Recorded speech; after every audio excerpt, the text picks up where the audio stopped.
ఈ అమ్మాయికి ఉండే డౌటే అందరికీ ఉంటుంది. ప్రెగ్నెన్సీలో కొన్ని కేసెస్లో ఇది నార్మల్.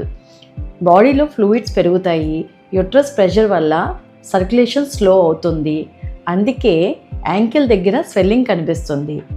ఈవినింగ్ ఎక్కువగా ఉండి మార్నింగ్ తగ్గితే యూజువల్గా టెన్షన్ అవసరం లేదు.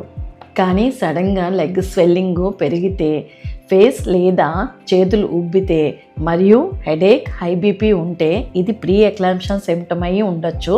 సో ఇగ్నోర్ చేయకండి. సింపుల్గా గుర్తుంచుకోండి, లాంగ్ టర్మ్ నిలబడడం వల్ల స్వెల్లింగ్ పెరుగుతుంది. ఒకే పొజిషన్లో ఎక్కువసేపు కూర్చోవడం వల్ల కూడా ఆర్గాన్కి బ్లడ్ సర్క్యులేషన్ స్లో అవుతుంది. అండ్ టైట్ క్లోత్స్ వల్ల కూడా బ్లడ్ ఫ్లో రిస్ట్రిక్ట్ చేస్తుంది. So avoid wearing tight clothes.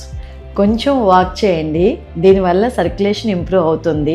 Rest తీసుకున్నప్పుడు లెగ్ ఎలివేట్ చేయండి, స్వెల్లింగ్ తగ్గుతుంది. డీహైడ్రేషన్ వల్ల కూడా స్వెల్లింగ్ పెరుగుతుంది. So take plenty of water daily. అలాగే సాల్ట్ ఇంటేక్ కూడా లిమిట్గా తీసుకోండి. ఎక్కువ అయితే స్వెల్లింగ్ కూడా పెరుగుతుంది. Most of the swellings are normal, but సడన్గా వచ్చే స్వెల్లింగ్స్ని ఇగ్నోర్ చేయకండి. డౌట్ ఉంటే వెంటనే డాక్టర్ని కన్సల్ట్ చేయండి. Thank you.